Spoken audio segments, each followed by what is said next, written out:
हालांकि मैंने उस बंटवारे को कभी नहीं माना और अखंड भारत की ही तरह सरहद के उस पार बसे लोगों के भी प्यास बुझाती रही हूँ मैं।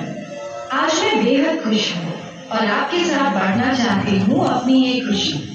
हो सके तो नवरात्रि के बाहु मेले में आइए, वरना किसी भी रात इस किले में चले आइए और देखिए दिवाली से सजे यहाँ बाग बगीचे, किले पर फूटे झरने और फव्वारे।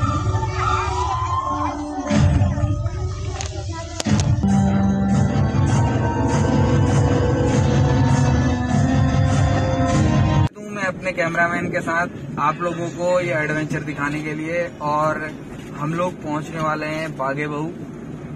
शाम के बज रहे हैं 7 और आज हमने दिखाना है आपको पार्क में बहुत जबरदस्त व्यू।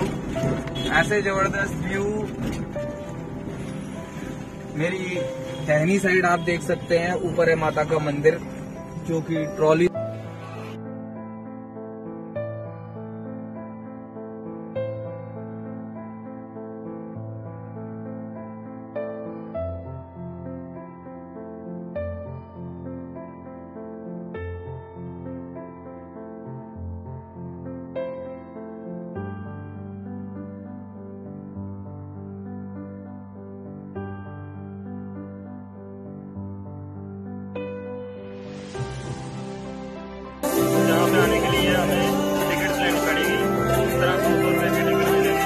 म्यूजिकल फाउंटेन में, और म्यूजिकल फाउंटेन में आप जरूर आइए। अभी कुछ देर के बाद आपको यहाँ दिखेगा जलवा लगातार।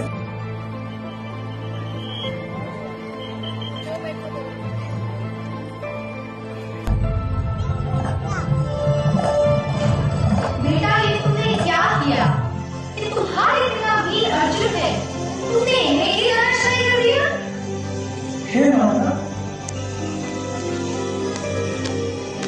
इससे बहुत बड़ी भूल है।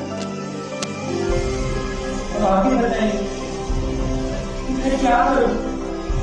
इसका एकमात्र उपाय है पाताल उठाकर नागमणि लाकर इन्हें जीवित किया जाए।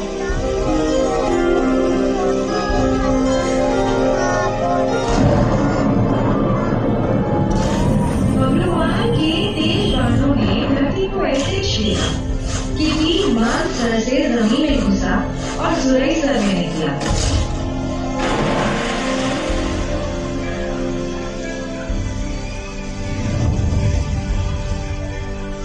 और इस तरह बनी मानसर की अतः झील और सुरंगसर यानी सुरईसर झील।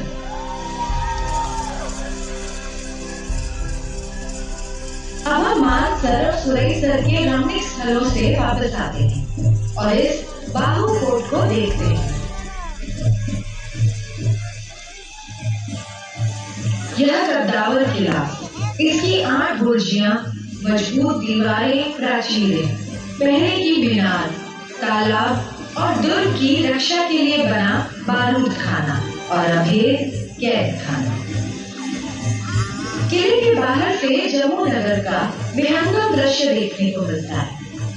इनमें है मुबारक मंडी, अमर महल और हरि निवास और मंदिर कलशों की श्रृंखलाएं।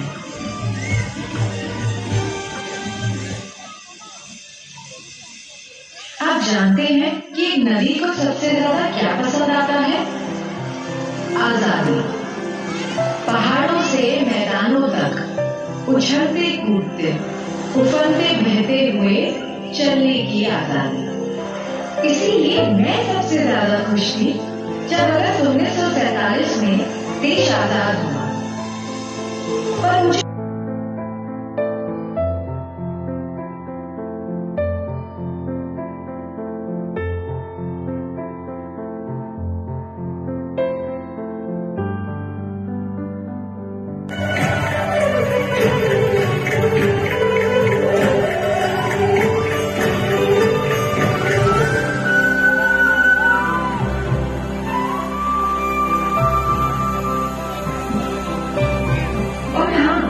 एक नदी का कोई अर्थ ही नहीं। अगर छोड़ दे घोड़े को, ये कोई साधारण अश्व नहीं है। अश्वमेध यज्ञ का घोड़ा है जिसे पांडवों ने तोड़ा। मैं नहीं जानता किसी पांडव। मैं बस इतना जानता हूँ कि एक घोड़ा मेरी माँ के खेत में घुस आया। क्या तूने भीम का नाम नहीं सुना? क्या तुझे धर्मराज युधिष्ठिर का नहीं पता? अर्जुन कर देंगे तेरा काम तमाम। इन सबका नाम लेके मुझे डराए हो या अपना डर दूर कर रहे हो? मैं इन सब में से किसी को नहीं जानता। मैं बस इतना जानता हूँ कि इस घोड़े ने मेरी माँ फुलावी की मेहनत को नष्ट किया है। इसकी सजा मैं इस पागल घोड़े को अवश्य दूंगा। तू क्या सजा देगा? हम अभी तुझे जीवित नहीं छोड़ेंगे अगर तूने इस अश्व को न छोड़ा तो। आक्रमण!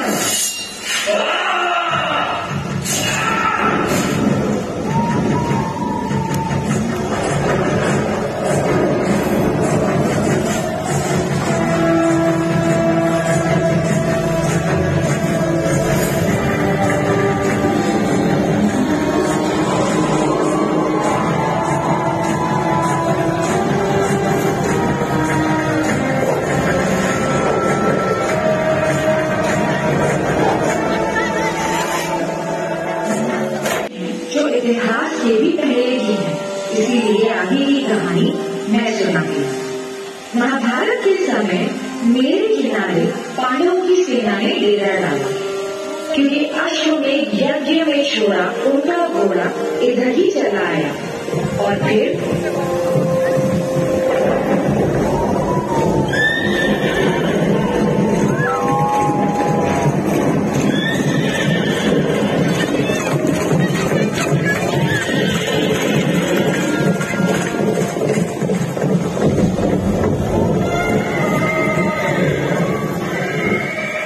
तक विचरण करते गुज्जर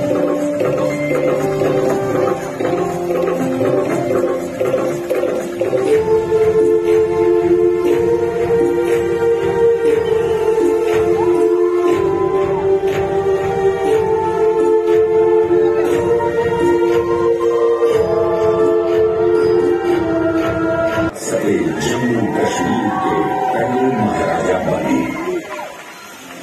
महाराजा गुलाब सिंह के बाद उनके प्रतिभाशाली बेटे रणजीत सिंह ने, जो एक बहादुर राजा के साथ साथ धार्मिक एवं जागरूक प्रवृत्ति के व्यक्ति थे, जब जम्मू कश्मीर की बागडोर संभाली तो उनके जमाने में इस किले यानी किलाए बाबू को फिर से नई तरह से बनाया और सजाया गया। अब जम्मू में भी नए महल, नए बाग, नई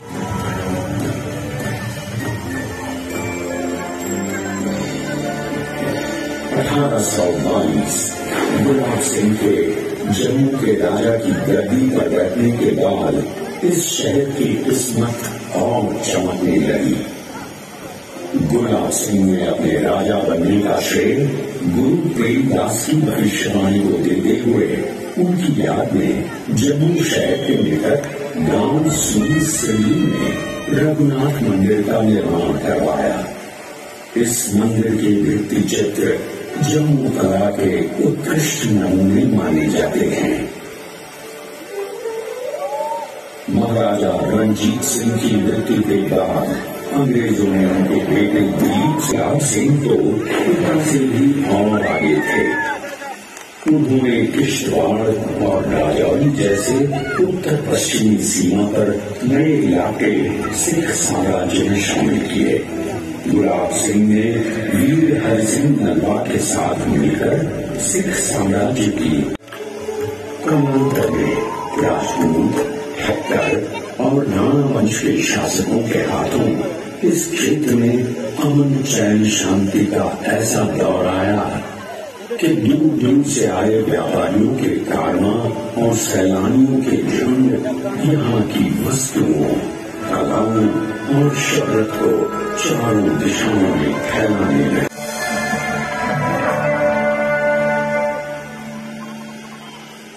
धीरे धीरे जम्मू का नाम और इसके प्यार का संदेश दूर दूर तक फैलने लगा। वैसे इतिहास बाबूलोचन ने भी अपनी भाई की राह पर चलते हुए मेरे दूसरे तट पर एक और नगर और होप की नींव रखी और इस तरह वहाँ एक गहरी तारीफ शुरू हुई इस बाबूलोचन के किले की।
से न डरता हो, वही मुझे अपनी राजधानी बनानी चाहिए। तभी इस प्रदेश के हर निवासी को बराबर का इंसाफ, बराबर की हिस्सेदारी और बराबर का दर्जा मिल सकेगा।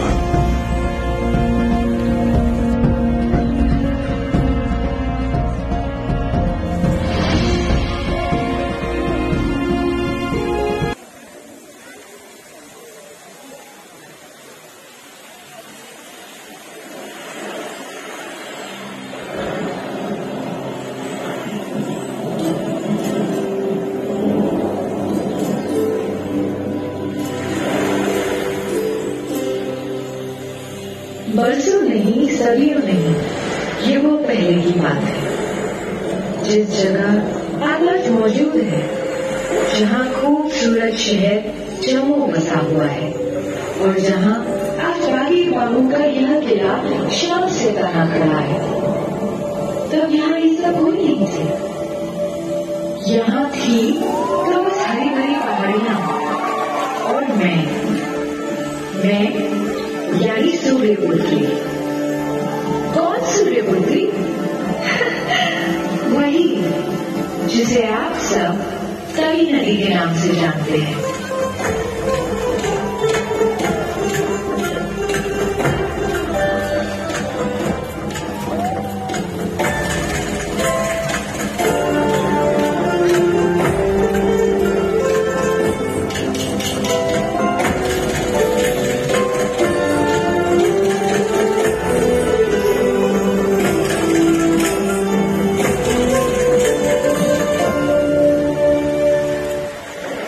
मेरा जन्म हुआ कपलाश कुंड से, जिसमें सदा चमकते सूर्य को लोग मेरा पिता कहते हैं। वैसे कौन कन्या अपना मायका छोड़ना चाहती है? मैं भी नहीं चाहती थी, पर एक दिन देवता जैसे राजा पहर मेरे पास आए।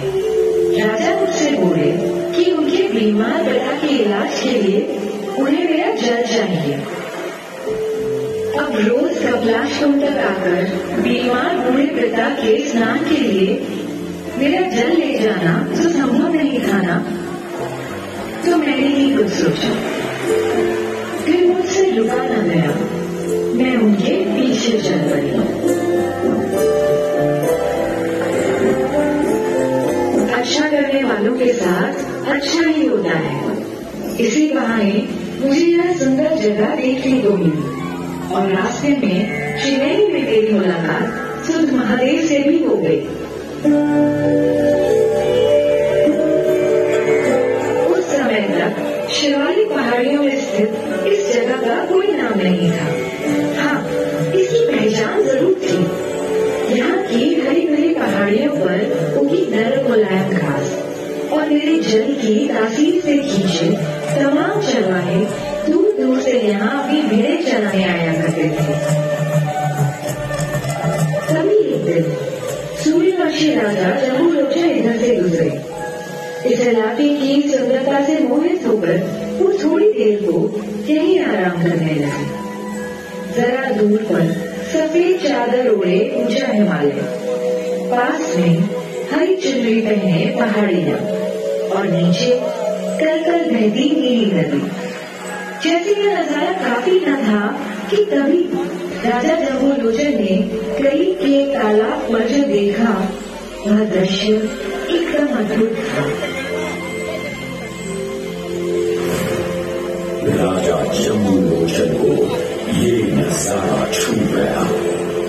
जिस जगह एक बाघ और बकरी साथ पानी पी सकते हैं, जहाँ एक शेर भी एक भेड़ को मारने से बख्श देता हो।